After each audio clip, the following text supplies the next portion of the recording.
Hello, everyone, and welcome.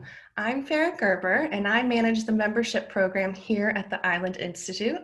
And I'd like to thank you for joining us for Coastal Maine Voices, the virtual series we've created for our supporters and fellow community members. So today, I am so excited for you to hear about the dynamics of island life from 4 of our very own Working Waterfront Island columnists. But before we begin, I'd like to go over a few Zoom logistics with you all. So all attendees will remain on silent mode for the entire virtual event. If you have a question for our columnist or a moderator, go ahead and click that Q&A button and type your question in at any time. We have a dedicated segment at the end of the event where we're going to try to get all of your questions answered. I also invite you to use the chat feature. If you'd like to say hi or tell us where you're zooming in from, it's up to you. Just remember to reserve all those questions for the Q&A feature. So now that we've taken care of that, I'd like to begin by introducing Tom Groening. Tom's the editor of the Working Waterfront and Island Journal, and he will be our moderator for today. Take it away, Tom. Thanks, Farah, and welcome to all of you attending. And I understand there's as many as 200 of you or more who have signed up for what I think will be a very interesting, insightful, and maybe even provocative conversation with our 4 island columnists. People around the office have heard me say how proud I am of these 4 columnists, even though all I do is read their stories, maybe add a comma or 2, maybe 4 or 5 for Phil, and put them in the paper. But I am proud of them, and I don't think I was ever more proud of them than what they contributed to our May issue. I emailed them questions about the COVID virus hitting the islands, and they each responded much longer and much more in depth than I expected, and it was so good, and we got great response to that. These columnists, they're thoughtful, they're observant, they're embedded in their communities, and they're opinionated, which is an important thing. That's a columnist needs to be opinionated, and I think you'll find each of them will come through in that. So let me introduce them. I'm going to go north to south. I'm going to start with Barbara Fernald, who lives on Islesford, also known as Little Cranberry Island, part of the Cranberry Isles Township. She's married to Bruce Fernald, who is a lobsterman who fishes out of the co-op that you're seeing there on the screen. And she has been a jewelry maker for many years, and she's the mother of twin boys and has grandchildren. And then we'll move, oh, by the way, she's featured in the Island Journal this year. You can read about that. And then we'll move south to Islesboro, where Sandy Oliver, who is a food historian, has lived for many, many years. And she has been writing for the Working Waterfront, Down East Magazine, Bangor Daily News, and other publications. And she's also most recently served on the select board and has been very involved in town affairs there. So then we swing a little further to the south to North Haven, where Courtney Naliboff lives. She teaches music, theater, and writing at the North Haven Community School. And she's married to her husband, Bill Travascus, and they're raising their daughter, Penrose. And she's also in a punk rock band, Bait Bag, which you may or may not have heard of. And Courtney, I believe you still write for Caveller, an online site, which is, you've done some interesting writing there. And then finally, and certainly not least, we go to Vinalhaven, where Phil Crossman lives. Phil and his wife Elaine had run the Tidewater Motel for many years and since turned it over to your daughter, Phil, I believe. And Phil's writings have been collected in a couple books, and he currently serves on the select board. So we thought we'd start with kind of a light question. Ask each of you, starting with Barb, what's been your best day so far of this summer? Just if you quickly go around.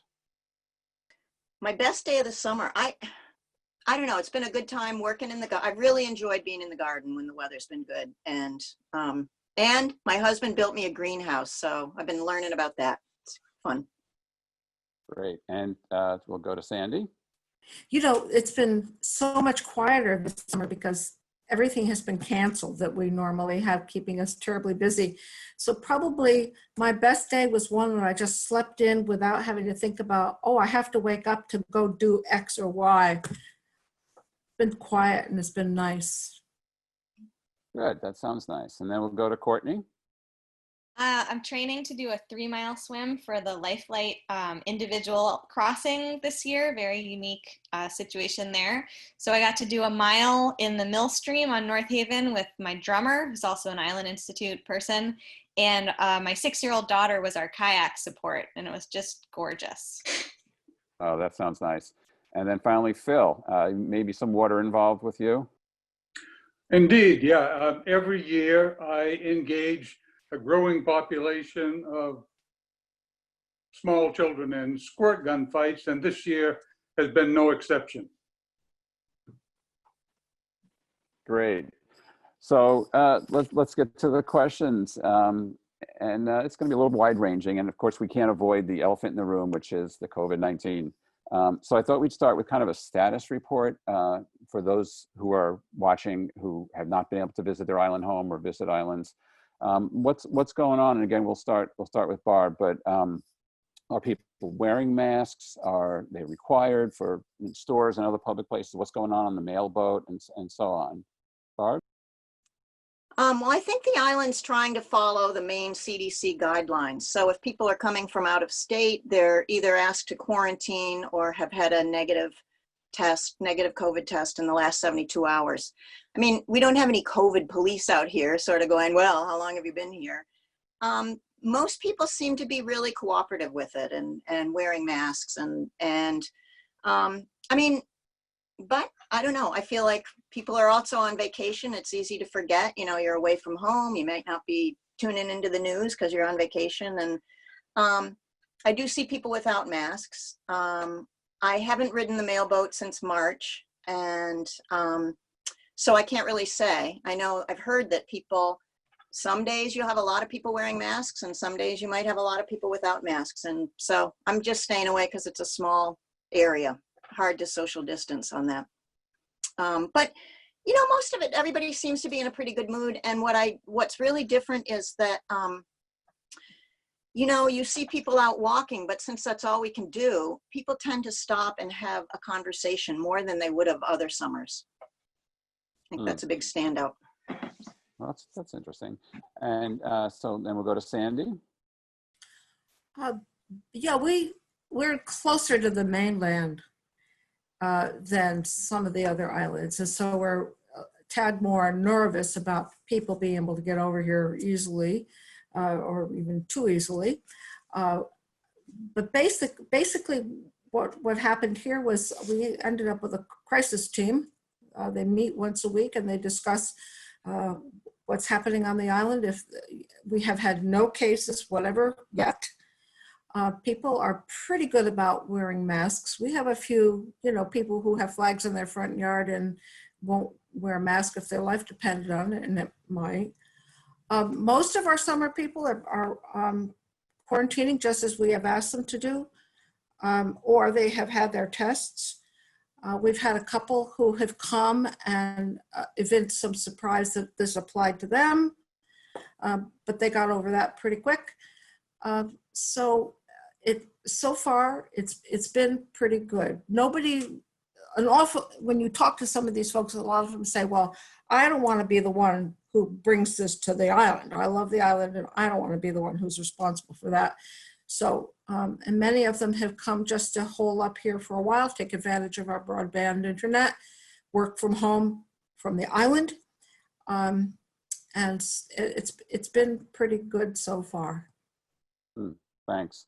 And then Courtney, the North Haven Board of Selectmen got a lot of notoriety back in, I guess it was March, for voting to have non-residents not be allowed on the island. Of course, they reversed that quick enough. But what are you seeing in terms of masks? And of course, you have a lot of businesses right there as you get off the boat on the thoroughfare. What kind of things are you seeing? Well, the gift shop just reopened and they have masks required and they're limiting the number of people who can come in. Calderwood is only doing takeout. And so they have such a good system. It's very impressive. You schedule it online, you put in your order online. When it comes time to pick up, you drive up, they put it on the hood of your car. They go in the building, you come out and put it in the car and then you take it home. It's not, this is what I wrote about for this month's column. It's not the same. I can't compare it to being able to go sit in there and have my chai tea and a pastry and talk to my friends, but it's still good. I mean, it's still good to have Calderwood pizza on my lawn with another family 6 feet apart from me and have that experience. That's also a good experience. There are so few places to go and be inside with other humans on North Haven right now. Waterman's building is closed. They're doing a walk-up window for coffee and tea and popcorn and newspapers, but you can't go in the building. The Turner Farm Stand is limited to 5 people max. Masks are required, and it's all open air. So I feel very safe, and I feel really grateful to the organizations that have made structures possible that we can have something right now. And there are a lot of people here, and I think that the summer residents that have come are being the ones I've spoken with have either quarantined for 2 weeks or have gotten their tests, and they're just so delighted to be here because, and this is why a lot of people wanted to come right away in March, when we were feeling a little more nervous about that, and our infrastructure maybe wasn't in place to handle it, at least as far as quantity of PPE at the EMS bay, which is still, very, very tentative, but in a better situation than we were in March. People are very conscientious of not wanting to overburden our healthcare system, which I appreciate so much because I understand why people want to be here. I'm so happy that this is where I am during this situation. So there are really good structures in place that people are respecting. Well, glad to hear that. And then I guess Vinalhaven, we can say, probably has the biggest commercial district of the 4 islands that you represent. Phil, what are you seeing as people walking down the sidewalk and so on? What seems to be the protocol? Unlike just like the other islands, we find our seasonal population to be very considerate and compliant. We've got a lovely emergency operations team, very capable bunch that meet several times a week, and accordingly we have from day one been cautioning our large population of seasonal visitors first against coming at all, and then as the adequate nature of sensible precautions made it more likely that they could visit sensibly, those guidelines were amended, and I know of no serious issues of non-compliance. Certainly the town businesses remain conscientious and they're enforcing requirements that we remain masked and maintain a requisite distance. A couple of local Neanderthals have taken it upon themselves to enforce their own rules and have managed, of course, to garner most of the attention, but those are entirely isolated and the exception. I think by and large, we're doing very well. I'm going to stay with you, Phil. We're going to work our way back up north. Courtney touched on this, but I'm curious, what percentage of seasonal tourist traffic would you estimate is on the island as compared to other summers? I would say we've got about half of the people that we would expect to be visiting by this time of year. And as I said, they're all very conscientious and are doing what is expected of them to preserve their health and ours. Wow, I'm surprised at 50%. I mean, that, as we know, has an economic impact on the businesses there on Main Street. The economic impact is profound. Yeah, I'm sorry to hear that, but certainly not surprised. And then Courtney, you touched on this. Again, if you could put a percentage to, compared to a normal year. I am 100% guessing because I'm not in places with people, so I don't, I'm not seeing streams of people coming off the boat or looking at 100 people in the seats at Waterman's or anything like that, but 50% sounds about right. We happened to go on the boat to leave the island for the first time since early March, which was very wacky. And the boat had people on it, but it wasn't the same feeling of that like July rush. It was 4th of July weekend, and it, getting back to the island just wasn't stressful. You know, the line's not wrapped around, and of course there's ramifications to that, but it's also it's a little bit of calm, which is not maybe terrible. I'd say about 50%. There are a lot of families that are here, but I know of some who have not been able to come. Okay, and then Sandy, it's probably, your island is probably the hardest to tell about traffic because it's a far-flung island and the center doesn't draw a lot of people. But what would you say? What have you heard? Early on, people said, oh, nobody's going to come this summer. Not hardly anybody's going to come. And they were talking to their friends, I guess. But if you talk to the plumbers, they all said, oh yeah, they're coming. We're turning water on everywhere. And so it has been, while there aren't as many events, and so there's a sense of it being quieter, I would suspect that we're probably closer to maybe 80–85% of our usual population. And if you go past Billy's ice cream store, you know, at lunchtime, there's lots of people having a sandwich outside. People are picking up their newspapers, having an ice cream cone. It seems very normal. What about, because I drive by Lincolnville Beach to see the ferry, and of course in the winter you see all the tradespeople. Is there as many tradespeople on the island as? Boy, it sure looks about the same to me. I don't go, I have only been off maybe twice since March myself. So I haven't seen the crowds coming off, but the parking, if I look at the parking lot, it looks pretty much the same as it always has. So some of the businesses have staggered their workforce coming in. PYY, Pendleton Yacht Yard, for example, has a different schedule for their workers so that people can be distanced. So there's not as many of them on island as usual, but they all get in a full week by they're manipulating the schedule. Both of the stores are going right along as usual. Perhaps smaller shops and galleries, we only have a couple of them. They're a lot quieter. There's more online activity. You can order almost anything you want, groceries or books or, you know, a springy little dress, you know, you can get that stuff online. And again, I wonder if it's just the nature of the, go ahead, Sandy.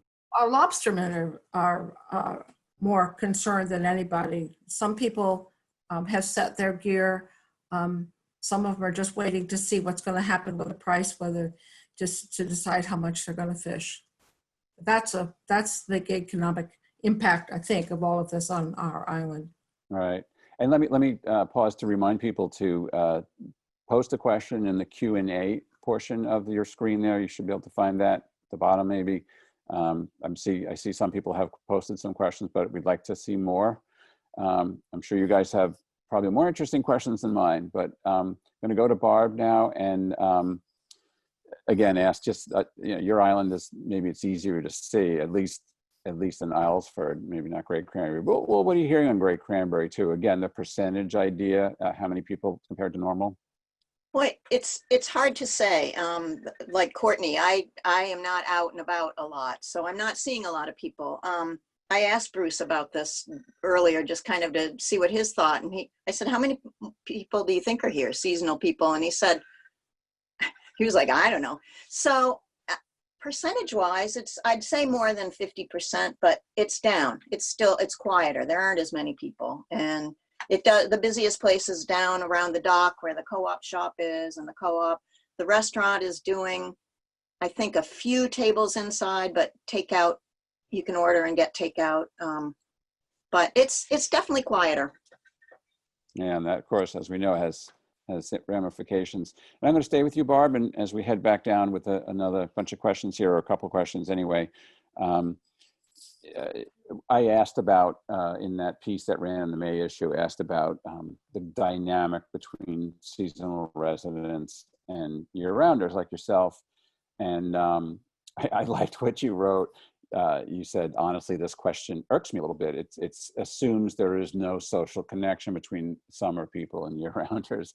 And I think that's that's exactly right. And I was glad you responded that way. But there is a dynamic there. I mean, and Courtney, I thought also was kind of insightful when you wrote that some people come to the island, and I'm going to stay with you, Barb, but Courtney wrote that some people come to the island and just assume that everyone was frozen in amber from August until the following June. Has this dynamic been strained in any way? Any resentment from year-rounders about people coming, or I don't know? Take that any way you want. Take that in any direction you want, Barb. Yeah, I love this question. I think why the question irks me is that I think that people have a tendency to, what's the word I want? To just, stereotype island summer and winter people on islands. And so, I mean, to me, it assumes that we aren't in touch with each other. And I think islands are also different. You're going to get, no two islands are going to be the same. And so all these dynamics are going to be different depending on what island you're on. And I think Islesford is especially congenial with, there's a lot of back and forth between the summer and winter communities. Our kids all play together in the summertime. They go visit each other in the wintertime, or, people come up here for town meeting. Even though it's not their residence, they're year-round residents, so they might not have a vote, but we ask them to talk at town meeting. And so I don't know. I think everybody gets along pretty well here. And, the people who come only for part of the year are very interested in what's going on. And they all, well, I can't say they all, I don't know, but I assume a lot of them pick up the town report and read it. I just think some of them have served on the municipal advisory committee, and they're involved.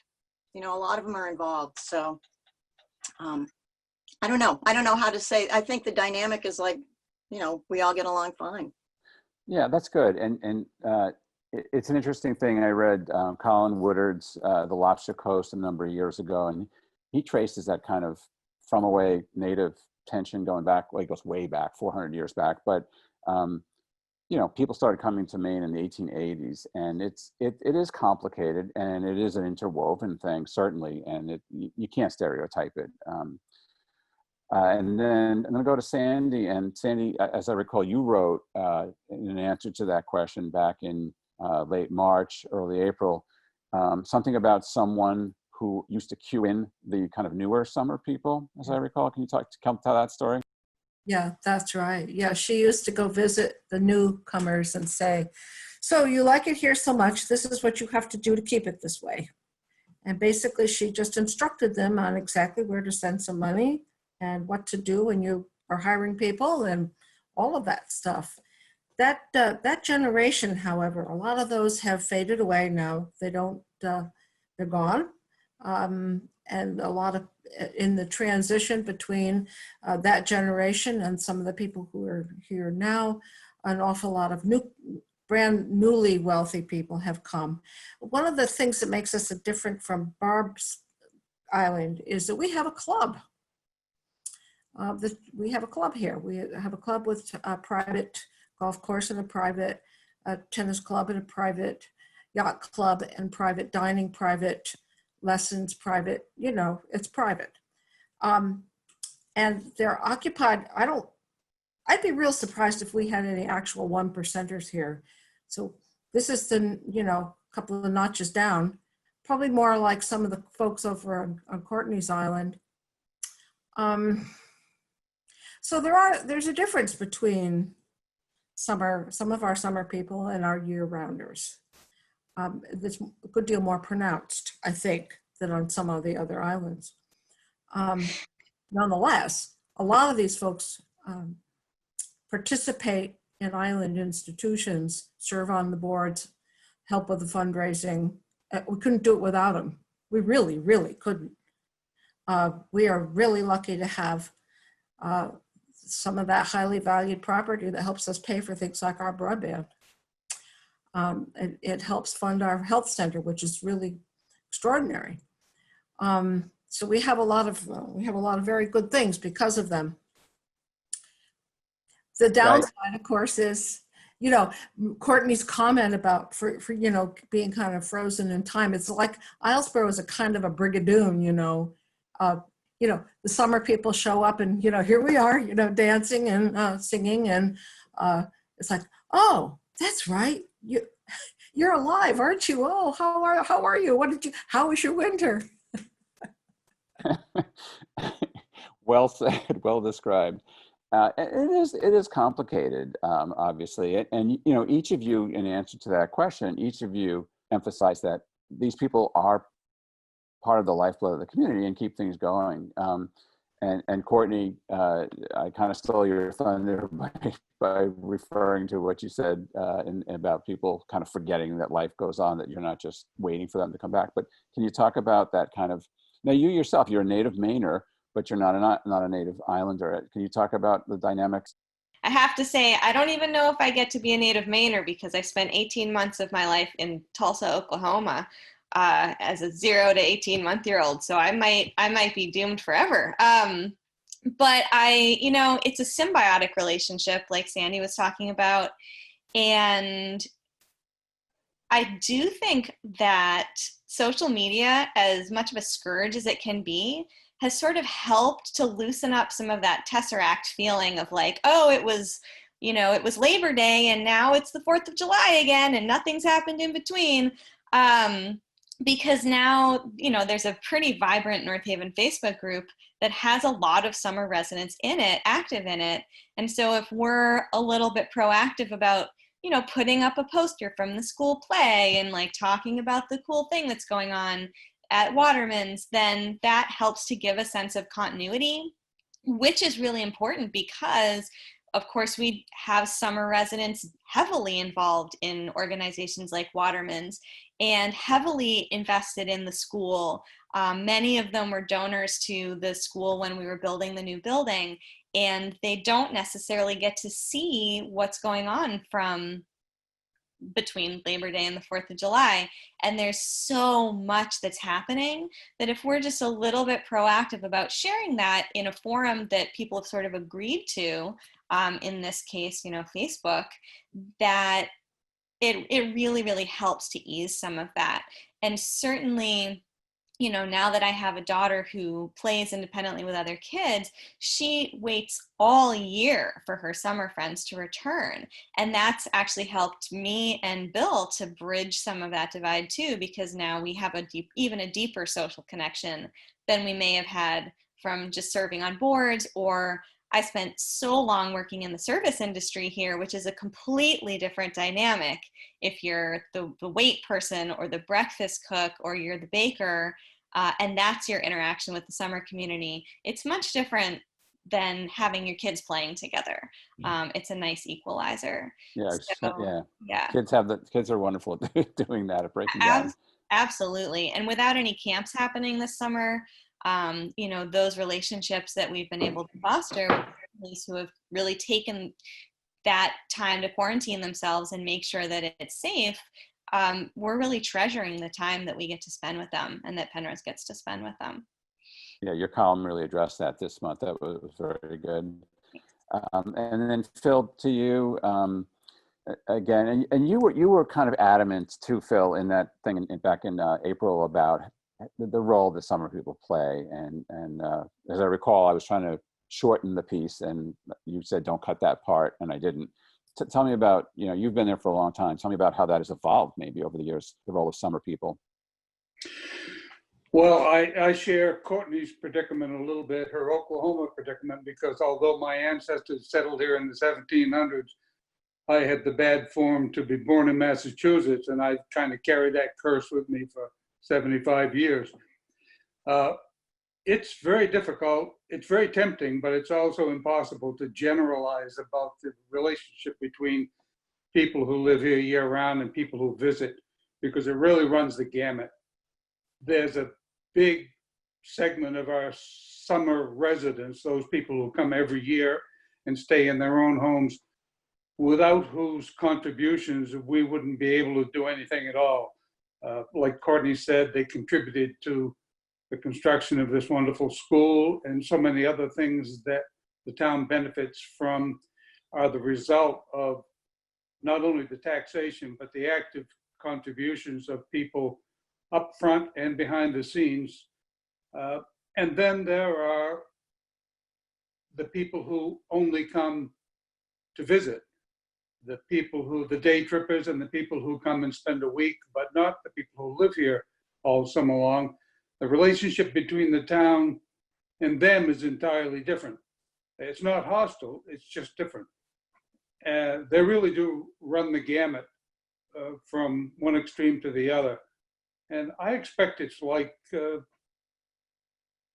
populations elsewhere, really. I don't think there's all that different. I think we feel, we recognize the contributions and we recognize the burden that a lot of sudden traffic puts on us in by the time when Memorial Day arrives. On the other hand, there are a lot of seasonal businesses out here that couldn't survive without those contributions. So it runs a gamut. Right. And I hadn't really thought about it, but you're right. There's a very different person who comes for the day as opposed to someone with a second home there. My wife and I have very fond memories of in the early 90s visiting your motel and having coffee on the deck in the morning and margaritas in the afternoon. And it was great to get away. And we were really good island guests, I think. And I'll stay with Phil. Well, this will be the last question. And again, I see that we're starting to get some questions in the Q&A. I appreciate that. So we'll march north here, and then we'll get to the Q&A, I think. And so we'll keep these answers a little shorter, I think. And again, I hate to go back to the virus, but we're curious. Down Institute works a lot on leadership issues. We're curious what kind of leadership has emerged in these last months on your island. Now, Phil, you're on the select board. You're obviously a leader, officially a leader. Any stories that you can tell about someone who's kind of stepped up and done something to kind of help things through these difficult months? Well, first of all, as far as it relates to leadership, we really are very fortunate right now to have an extremely capable town manager and probably the best board that we've had in my memory. And that's not just because I'm on it. It's very representative, women, men, lobstermen, young people, older people. It's really wonderfully representative of the community as a whole. And I think they get a lot done and they're very capable. There are all kinds of examples of people, local people, not necessarily the leaders in the community, but local people stepping up to offer assistance where it's needed, and it's certainly needed. It's been very gratifying. Thank you. And Courtney, same question. Can you think of any anecdote about some kind of just filling a need that needed to be addressed? Well, I've got two, so I'll keep them short, but I'm biased because I'm the assistant crew chief, but our EMS crew chief has just done an extraordinary job. Karen Cooper, she's incredibly young. She's young enough that I had her as a 7th grade student when I first started teaching. And the guidelines and the regulations and the requirements coming from Maine EMS change almost on a daily basis. And as we saw with the outbreak in the Holton area, connected to Holton EMS, the balance between everybody staying safe and everybody getting infected it's a hair thin. I mean, it's just terrifying. So she has been so communicative and so organized. She's really, she has begged, borrowed, and almost stolen PPE, gloves, masks, gowns, face shields. People have been so generous with donating them to us. Now the state is starting to have enough of a stockpile that we're getting contributions from the state, but right off the bat, there was not enough to go around, and she made sure that we were all safe. We were all fit tested for N95 masks right away. I mean, within a week, we all had them. And just for her being able to keep track of and communicate what we need to do to keep each other safe and to keep our family safe, it's almost like a full-time job for her, and she's doing an incredible job at it. and the grocery store on the island too. Everybody started panicking and bulk buying and things like that off of the island right away. And the grocery store started doing really, really intelligent things like taking special orders. So things that we would normally go to the mainland and buy. We're vegetarian. We eat a lot of fake bacon, it turns out. Like most of what we eat, it seems, is cheese and fake bacon, apparently. But they've been ordering cases of it for us because they don't normally carry it. We're the only ones who buy it, and normally we would get it at Hannaford's. They started curbside pickup within a couple weeks. We can email them an order, and they call us when it's ready, and we just go pick it up outside. It's a dream. I'm never going shopping in a store again, maybe. All of their employees have been so supportive and so safe and have really reinforced their own guidelines to keep the store a safe place.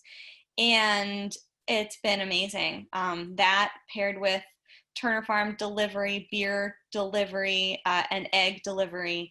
And we've just really haven't felt the blips in the supply chain the same way that other people have.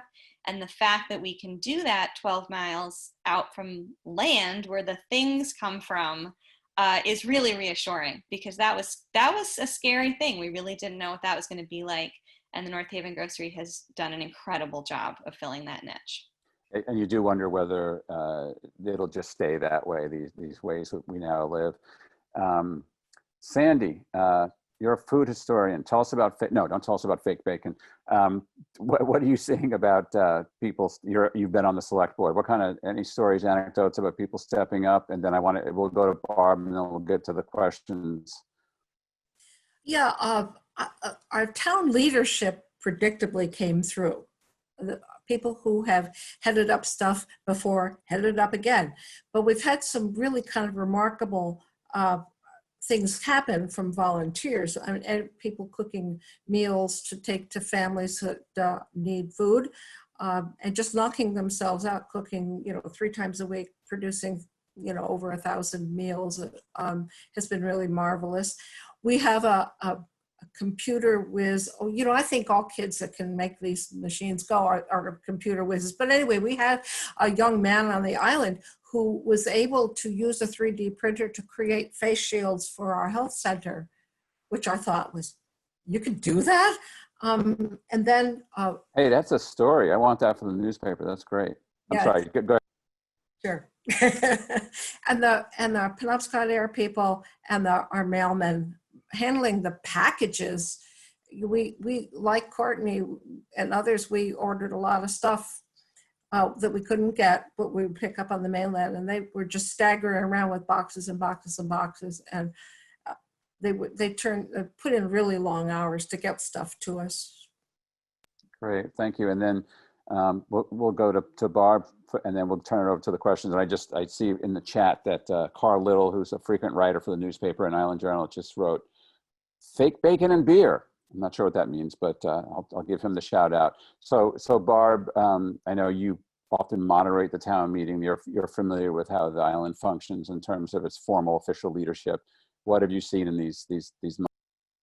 One of the things that was really helpful was that there are 2 boat companies that service the island, and when things were really shutting down, when we were all in that frantic, scared stage that some of us are still in, but anyway, one of the mail boat ran 1 boat a day, and the other company that runs the commuter boat made sure they ran a 5 o'clock boat, so that there was a way to get off the island if you needed to get something and to come back on. And I think that that was a real sense of security, having the boating companies making sure that we had a connection to getting supplies from off island, and just bringing stuff out and making sure that people had, at first it seemed like, oh, you have to go off and then you're gonna have to stay off for a whole night to be able to come back. And they worked that out. And our local health officer has been, is always putting out information on Facebook,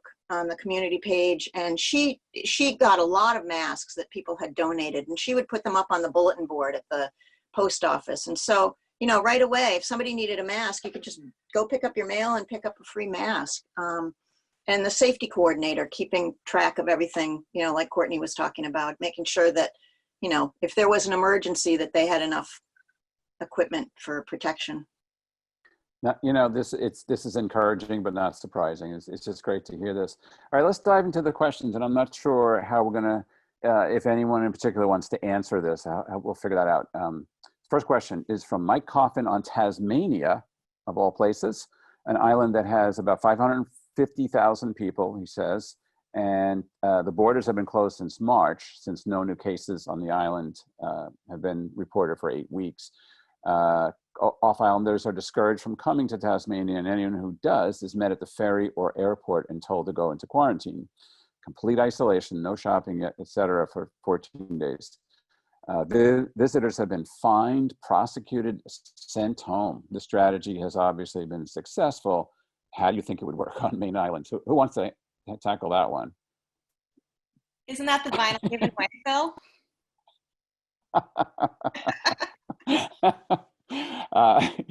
Yeah, I didn't say anything about a tree being cut down, but yeah, close enough. You have anything else to think about, say about that, anyone, or that's Courtney? It wouldn't work well. It would not work well. And why, Phil? There isn't the temperament for that sort of resistance. I think you're right. We Mainers are an independent sort, and you're right. I agree with that. But effective, but difficult. I mean, that goes to the heart of who we are as Americans and Mainers, certainly. Next question is from the aforementioned Carl Little, and he writes, Barb, have you had more time to work on your jewelry? How has the shutdown impacted your business and Bruce's lobstering? And he says, great to see you. Thanks, Carl. No, as a matter of fact, this pandemic has affected me by taking away the creativity for jewelry. So I decided, rather than beat myself up for not getting work done and enjoying it, I would just take the summer off. So that's what I'm doing, because I don't think there's going to be a lot of people coming in and out of the gift shops buying jewelry. So I'm taking the summer off from it. All right. Well, you have to keep writing for us, of course. You can't take summer off for that. Interesting question. Oops, the questions are moving. I wish I'd thought of this question. Laura Skage, I think it is. What do you think influences the different personalities of each island? And let's think about the what influences rather than describe the personality. But yeah, Courtney, take that. I think that the actual physicality of the island plays a huge part. North Haven, lacking granite, being built on rotten rock, was an agricultural community, and that has affected the perhaps size and density of our fishing fleet, and maybe steered us in more of a caretaking and tourist industry direction, because once we lost that agricultural industry, maybe we didn't have as much of a foothold in other industries, and that's sort of the direction that it's taken. We also have a lot of long-term summer resident families, as opposed to more of a short-term summer population, which might be in other places. I've seen that, and that observation made, and that seems to be very true. Roger Tuvison writes, island schools, despite their smallness, are very fortunate in that your schools will most likely be able to open this fall. What are your thoughts regarding this quote unquote advantage? Yeah, Courtney, as a teacher, take that one. We don't know what fall is going to look like, first of all. I mean, I think that opening fully is on the table, but so is a hybrid model, and so is a fully distanced model. We just don't know. The prognosis changes week by week. I do think that if anybody can do it safely, island schools can probably pull it off, just because of the numbers that we have. We tend to have a lot of staff for a relatively low number of students. We tend to have buildings in which we could spread out if need be. We tend to have access to the out of doors. However, we also are still in that very tentative balance of even 1 or 2 cases in the community could really decimate the community. In ways that may not be true in less isolated areas. So we're all scared. We don't know what the right answer will be. I don't know what the right answer is as a parent or a teacher, frankly.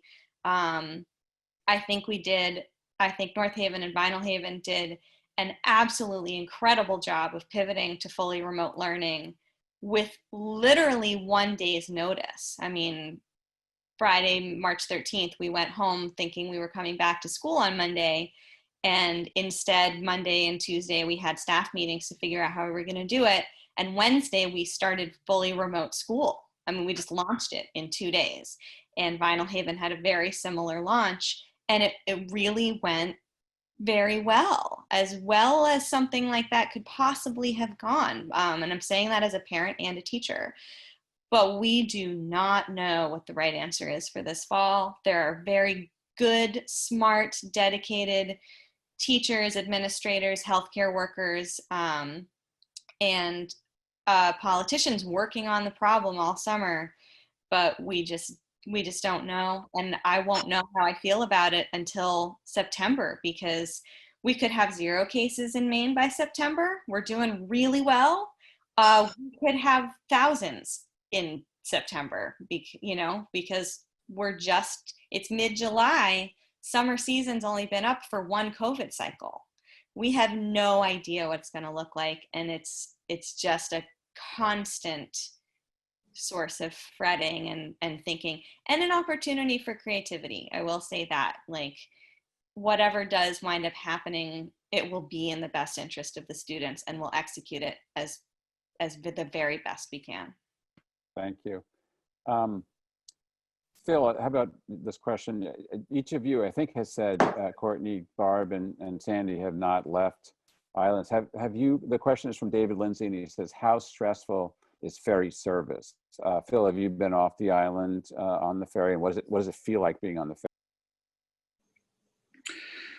Well, there are prohibitions against more than a certain number of people in the cabins, so it's very sparsely populated compared to what you might find normally this time of year.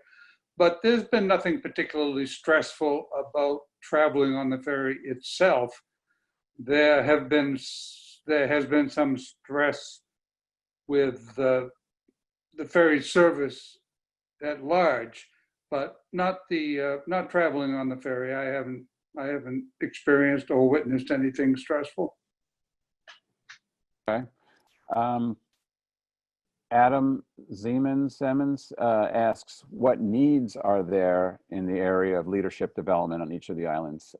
That's a good question too. I mean, what leadership needs will be different on each island? See, who do we go to on this? Sandy, as I said, you've been on the select board. What more, who needs to step up? Boy, I was just trying to think through the list. A whole lot of stuff was identified when the ferry service raised the rates, and Islesboro got hit a little harder than some of the other islands. So right away, people started saying, all right, what are we going to do to be self-sufficient? And as a result of that, we now have an organization on island called the Islesboro Economic Sustainability Corporation. It's a town corporate. It's its own entity. I'm not really sure. The town manager's on it, but there's volunteers, people from business, and so forth.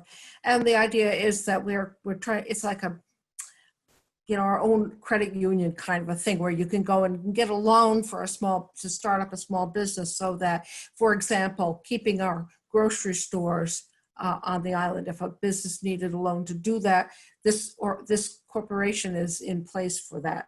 So that already happened. We didn't need the pandemic to make that happen.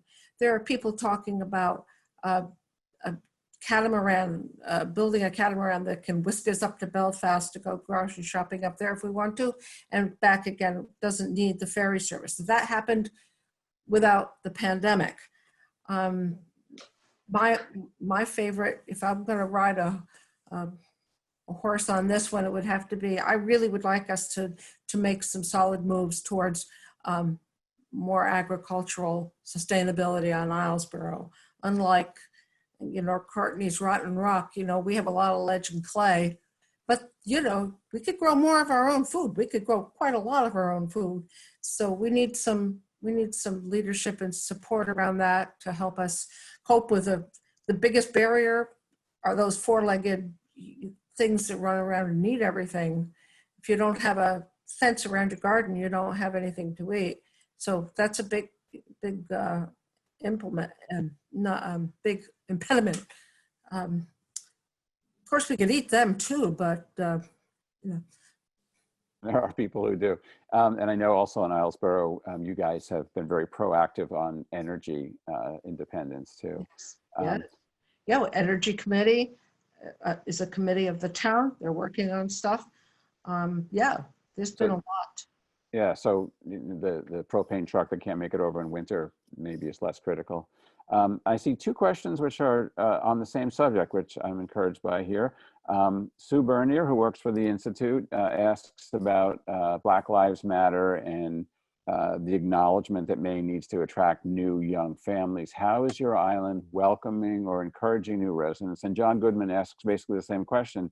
Maine has relatively few coronavirus cases and relatively few people of color. Do you think living on an island gives people more concern for struggling minorities? Who wants to tackle that one? Barb? Okay, yeah, let's go to Barb and then Courtney. How about that? Okay. Go to Courtney.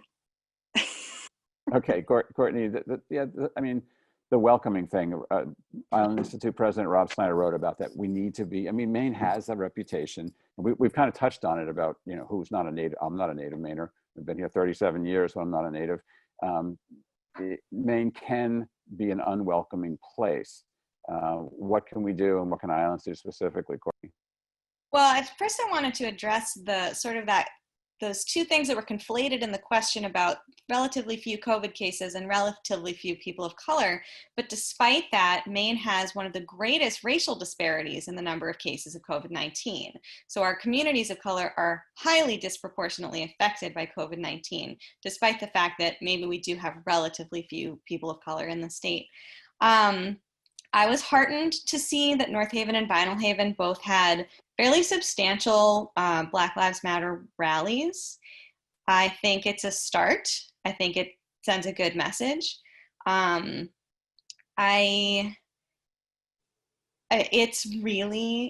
It's tough. And I think that the prevailing attitude has been, and I think this is endemic in the state, and maybe it's kind of a New England thing too, that like, well, I'm okay with everybody as an individual, right? Like, I'm fine. I don't have an issue with this person, whether they're green, purple, or pink. I don't see color. I've heard a lot of that growing up. Like, what does it matter if you're different? You're a human being, I'm a human being. I'll be respectful if you'll be respectful, without any sort of acknowledgement of systemic racism. And so I think that, you know, the best thing that I can do as an educator, for instance, is to really examine my curriculum and decolonize my curriculum, think very carefully about the books that students are reading, the way that history is talked about and discussed, you know, being very conscientious of the acknowledgement that we're on Wabanaki land, and really trying to engage in those communities and those conversations.